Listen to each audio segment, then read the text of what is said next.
10.2 Asia में उपनिवेशवाद। एशियाई सूती और रेशमी कपड़े, मसाले आदि खरीदने के लिए यूरोप से व्यापारी एशिया आते थे। पश्चिमी यूरोप के व्यापारी भारत पहुंचने के लिए नए समुद्री मार्ग की खोज में लग गए और अंततः पुर्तगाल का नाविक वास्को डी गामा जहाज से अफ्रीका का चक्कर लगाकर सन 1498 में भारत पहुंचा।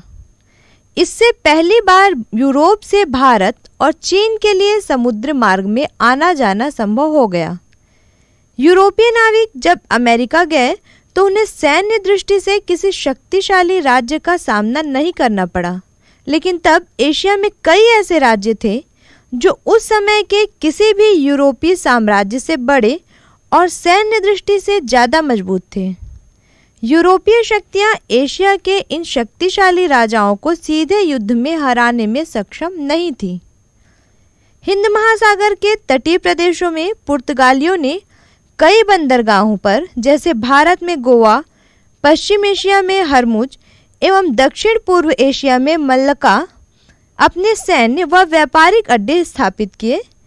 फिर उन्होंने हिंद महासागर पर चलने वाले व्यापारी जहाज़ों पर लगातार हमला किया और उन्हें कर चुकाने पर विवश किया। उन्होंने इस तरह एक समुद्री साम्राज्य स्थापित करने का प्रयास किया।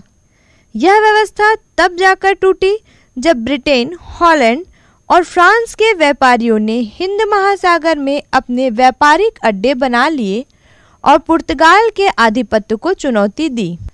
10.2.1 इंडोनेशिया का हॉलैंड द्वारा उपनिवेशीकरण। पूरब के देशों से व्यापार में मुनाफे के लिए पुर्तगाल के साथ साथ अन्य यूरोपीय देश जैसे फ्रांस, इंग्लैंड और हॉलैंड की व्यापारिक कंपनियां भी आगे आने लगी। हिंद महासागर में पुर्तगाली वर्चस्व को तोड़ने में हॉलैंड के डच लोगों को सफलता मिली और वे दक्षिण पूर्व एशिया में अपना उपनिवेश स्थापित करने में सफल रहे। हॉलैंड या नीदरलैंड के लोगों को डच कहते हैं क्योंकि वे डच भाषा बोलते हैं। सन 1602 में डच लोगों ने एशिया से व्यापार करने के लिए डच ईस्ट इंडिया कंपनी स्थापित की। हिंद महासागर के व्यापार पर पुर्तगालियों के नियंत्रण को तोड़ने के लिए इस कंपनी को कई युद्ध लड़ने पड़े। अंत में उन्होंने इंडोनेशिया के जावा द्वीप के हिस्सों पर अपना आधिपत्य स्थापित किया। याद रहे कि वहीं मल्लका में पुर्तगालियों का ठिकाना था। डच कंपनी ने प्रयास किया कि वह इंडोनेशिया में उगने वाले सारे मसालों के व्यापार पर एकाधिकार जमाए ताकि उसे यूरोप में मनमानी कीमत पर बेच सके और मुनाफा कमा सके। उसका अभी उन द्वीपों पर अपना राज्य स्थापित करने का उद्देश्य नहीं था। 17वीं सदी में जावा द्वीप समूह पर मातरम वंश का शासन था। हालांकि इस राज्य ने लगातार प्रयास किया कि वह डच कंपनी के ठिकानों को हटाए, लेकिन वह असफल रहा और वहाँ एक तरह का दोहरा नियंत्रण बना रहा। जावा द्वीप के कुछ भागों में डच कंपनी का नियंत्रण था और बाकी पर मातरम सुल्तानों का था। मसालों के व्यापार पर डच कंपनी को कई एकाधिकार व रियायतें मिली हुई थी। मसालों तथा गन्नों के उत्पादन को बढ़ाने के लिए डच कंपनी के दबाव में इंडोनेशिया के वन कटे और उनकी जगह खेत और बागान बने जहां इनका उत्पादन होने लगा। सन 1700 तक डचों ने योजनाबद्ध तरीके से मसाले की खेती एवं उसके व्यापार पर पूर्ण नियंत्रण स्थापित कर लिया था।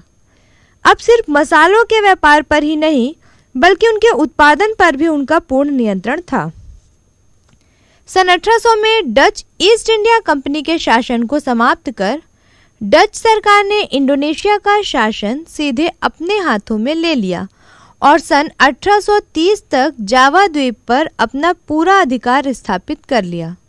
डच सरकार ने अपनी आमदनी बढ़ाने के लिए जावा के किसानों को मजबूर किया कि वे कॉफ़ी, रबड़ या गरम मसाले उगाकर शासन को बहुत ही कम दर पर दें। सरकार ने इन्हें विश्व बाजार में बेचकर भारी मुनाफा कमाया। छोटे किसानों को भी खाद्यान्न की जगह इन फसलों को उगाना पड़ा। परिणाम स्वरूप वहाँ खाद्य संकट उत्पन्न हो गया और अकाल की स्थिति पैदा हो गई। इसके खिलाफ बहुत से विद्रोह हुए, लेकिन डच शासन ने इन विद्रोहों को कठोरता के साथ दबा दिया। यह परिस्थिति सन 1870 तक बनी रही। बागान अर्थव्यवस्था।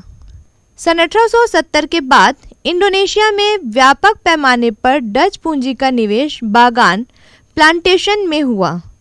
हजारों एकड़ के जंगलों को काटकर उस जमीन पर कोई एक व्यापारिक फसल जैसे रबर, कॉफ़ी, चाय, काली मिर्च या गन्ने को ज़्यादा मात्रा में उगाए जाने को बागान कहते हैं।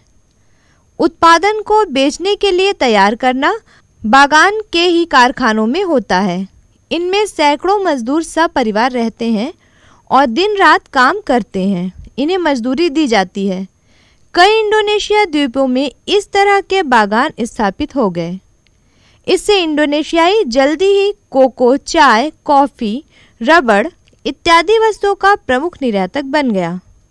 बागानों के मालिक ज़्यादातर यूरोपीय होते थे और मजदूर स्थानीय लोग तथा चीन और भारत से लाए गए लोग थे।